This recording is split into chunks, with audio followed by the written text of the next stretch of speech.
Last 1 week से तो वो प्रॉपर पूरा आई कांटेक्ट कर रही है। इवन कल रात को तो वो बैठ के गाना गा रही थी खुद से ही, मतलब और इवन हम बुला रहे तो भी मतलब सुनती है। इवन कुछ कुछ वर्ड्स भी पहले के कंपैरिजन में बहुत सारी वर्ड्स बोल रही है। इवन बात करने का कोशिश भी कर रही है वो। तो उसका जो अंडरस्टैंडिंग है, आई फील के बढ़ता जा रहा है। तो नीम थेरेपी से डेफिनेटली गट में कुछ तो सही हो रहा है, जो हम एवरीडे नोटिस कर रहे हैं।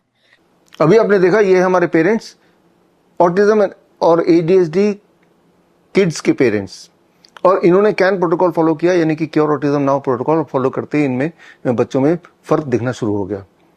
और इस तरह के हमारे पास इस वक्त 2000 ऐसे बच्चे हैं और जो कैन प्रोटोकॉल फॉलो कर रहे हैं। और वो क्या कर रहे हैं, कैसे वो ठीक हो रही है, ये जानने के लिए आपको ये जानना पड़ेगा कि at the very first place autism होता क्यों है, ऑटिज्म क्यों होता है, एडीएचडी क्यों होता है, कैसे होता है। याद रखिए, ऐसे बच्चे बचपन में वो पैदा जब होते हैं वो हेल्दी होते हैं, लेकिन उसके बाद कुछ ऐसे सर्कमस्टेंस बन जाते हैं जिससे वो ऑटिज्म और एडीएचडी के पेशेंट बन जाते हैं।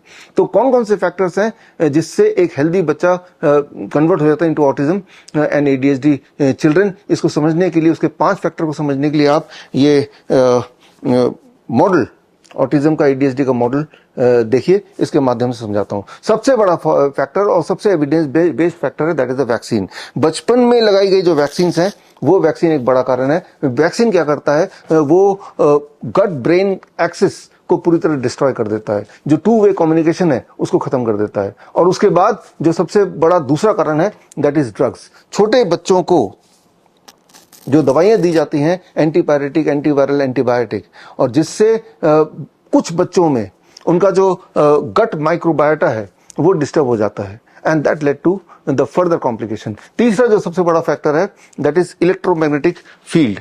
आजकल के बच्चों में अगर आप देखें, इवन छोटे बच्चे, 1 साल से छोटे बच्चे भी, उनके पेरेंट उनको मोबाइल पकड़ा देते हैं। तो मोबाइल का जो इलेक्ट्रोमैग्नेटिक रेडिएशन वो ब्रेन में न्यूरो इन्फ्लेमेशन क्रिएट करता है, leading to this kind of symptom.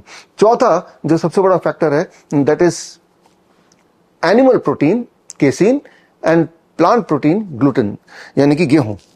कुछ बच्चे के अंदर इन दोनों चीजों से ऑटो इम्यून रिएक्शन क्रिएट होता है, leading to all these kind of autism like symptoms. And finally and the very important, that is stimulants. आजकल के बच्चे अगर आप देखेंगे, उनके पेरेंट्स को देखेंगे, तो आजकल के बच्चों को ज्यादा फास्ट फूड की लत लगी हुई है। फास्ट फूड, एमएसजी है, मोनोसोडियम ग्लूटामाइड या एस्पार्टेम है, ये सारे भी कंट्रीब्यूटिंग फैक्टर है to convert a healthy child into autistic, उनके बिहेवियर में बदलाव लाने में। ये जो फैक्टर्स हैं, इससे भी ऑटोइम्यून रिएक्शन ट्रिगर होता है, leading to all these kind of symptoms. तो ये पांचों फैक्टर्स को अगर हम ठीक करते हैं, इसको रिवर्स करते हैं, तो एक बच्चा हेल्दी हो सकता है। और हमारे बच्चे हेल्दी होते हैं, ठीक हो जाते हैं, और इसी वीडियो में आगे ऐसे बच्चों से मैं मिलाऊंगा। फिलहाल हम बात करते हैं कि हम अपने बच्चों को जो can protocol, cure autism now protocol देते हैं, वो क्या है और कैसे फॉलो करना है। इसमें सबसे बड़ा वैक्सीन के साइड इफेक्ट को कैसे हटाएं, और वैक्सीन को साइड इफेक्ट को हटाने के लिए नीम थेरेपी, यानी कि for every 10 kg of child 1 gram of Neem leaf powder. मान लो 30 kg का बच्चा है तो 3 ग्राम, आधा चम्मच नीम के पत्ते का पाउडर लिया और आधे कप या 1 कप गर्म पानी में घोल के खाली पेट पिला दिया। जब ये करेंगे तो आप एक्सपेक्ट कर सकते हैं कि वैक्सीन का जो साइड इफेक्ट है वो तेजी से कम होने लगेगा। दूसरा फैक्टर ड्रग्स से जो गट माइक्रोबायोटा में जो बदलाव आ गया था, जो डैमेज हो गया था, उसको मिटिगेट करने के लिए प्रोबायोटिक ड्रिंक, यानी कि अमली, घर पे बना हुआ, तो वो प्रोबायोटिक से इसके इफेक्ट को हम मिटिगेट कर सकते हैं, कम कर सकते हैं। तीसरा, एनिमल प्रोटीन एंड ग्लूटेन, इसकी जगह रॉ प्लांट फैट, यानी कि coconut is the best raw plant fat, यानी कि जितने केजी का बच्चा है, 20 केजी का बच्चा है तो 20 ग्राम कोकोनट बच्चे को हर दिन खिलाना है। बच्चा कोकोनट ऐसे तो खाएगा नहीं, तो उसके कई सारे तरह के रेसिपीज हम पेरेंट्स को सिखाते हैं, so that we can counter this. और उसके बाद आता है इलेक्ट्रोमैग्नेटिक फील्ड रेडिएशन से जो न्यूरो इन्फ्लेमेशन हुआ, उसे कैसे कम करें, उसके लिए 0 वोल्ट थेरेपी। 0 वोल्ट थेरेपी मतलब हर बच्चे को हर दिन कम से कम 1 घंटा ग्राउंडिंग करनी है, नंगे पैर घास में चलना है, और रात को जब सोएगा वो 0 वोल्ट बेडशीट में ही सोएगा। एंड फाइनली द स्टिमुलेंट्स मतलब एमएसजी हो गया, स्टिमुलेंट मतलब एस्पार्टेम हो गया। उसके असर को, उसके डैमेज को खत्म करने के लिए द डीआईपी डाइट। जब हमारे पेरेंट्स ये करते हैं अपने बच्चों के साथ, तो वो रिकवर होने लगते हैं बड़ी तेजी से। अगर आप ऐसे बच्चों के पेरेंट्स हैं और आप चाहते हैं कि हमारे माध्यम से, इन ट्रीटमेंट प्लान के माध्यम से वो ठीक हो, तो ये बिल्कुल फ्री सर्विस है। आपको सिर्फ bishrup.com/autism में जाना है और जाके फॉर्म भरना है और उस फॉर्म को हम पढ़ेंगे and then my team, my doctors will connect with you और आपको हमारे ग्रुप में शामिल करेंगे, आपको ट्रेनिंग देंगे। लेकिन इस वक्त हमारे देश में करीब 50 लाख ऑटिज्म के बच्चे हैं। इस वक्त हमारे देश में करीब 3 करोड़ ADHD के बच्चे हैं। यानी कि उन सारे बच्चों तक पहुंचने के लिए मैं और मेरी टीम काफी नहीं है, हमें आप जैसे लोगों की जरूरत है। और आप में से वो लोग जो इस तरह के बच्चों को हेल्प करना चाहते हैं, तो आपके लिए खास ट्रेनिंग प्रोग्राम है जो कि 2 अक्टूबर से शुरू हो रहा है and that is called certification in autism and ADHD reversal. ये 4 मॉड्यूल है, हर हफ्ते 2 घंटे का एक मॉड्यूल। पहले मॉड्यूल में हम साइंस समझेंगे कि क्यों एक हेल्दी बच्चा जो बचपन में जब पैदा हुआ तब उसका आई कांटेक्ट था, तब वो बोलचाल भी शुरू कर दिया था, उसका बिहेवियर नॉर्मल था, धीरे धीरे ऑटिस्टिक कैसे बनता है, उसके पीछे का साइंस क्या है, एविडेंस क्या है, वो हम पहले मॉड्यूल में समझेंगे। सेकेंड मॉड्यूल में समझेंगे इसको ठीक कैसे करना। जो 5 फैक्टर मैंने बताए, चाहे वो नीम थेरेपी है या 0 वोल्ट थेरेपी है या DIP डाइट है या फिर प्रोबायोटिक है, तो उसके पीछे का साइंस क्या है, उसे कैसे करना है, that will cover in the second module, that is of 2 hours. And third module, तीसरे हफ्ते, प्रैक्टिकल इंप्लीमेंटेशन। कैसे पेरेंट्स अपने घर में, अपने किचन को, अपने घर में कुछ और अरेंजमेंट को बदल के जो आपने पहले 2 मॉड्यूल में सीखा उसे इंप्लीमेंट करें। और चौथे मॉड्यूल में handling the common health emergency among the autistic children. और इस तरह के बच्चों में कुछ हेल्थ इमरजेंसी होती है, जैसे कि सीजर पड़ जाता है, फिट्स पड़ जाता है, बार बार बुखार आने लगता है, और ऐसे में पेरेंट्स उनको उन्हीं डॉक्टर पास ले जाते हैं जिनकी वजह से आज ये हालत है।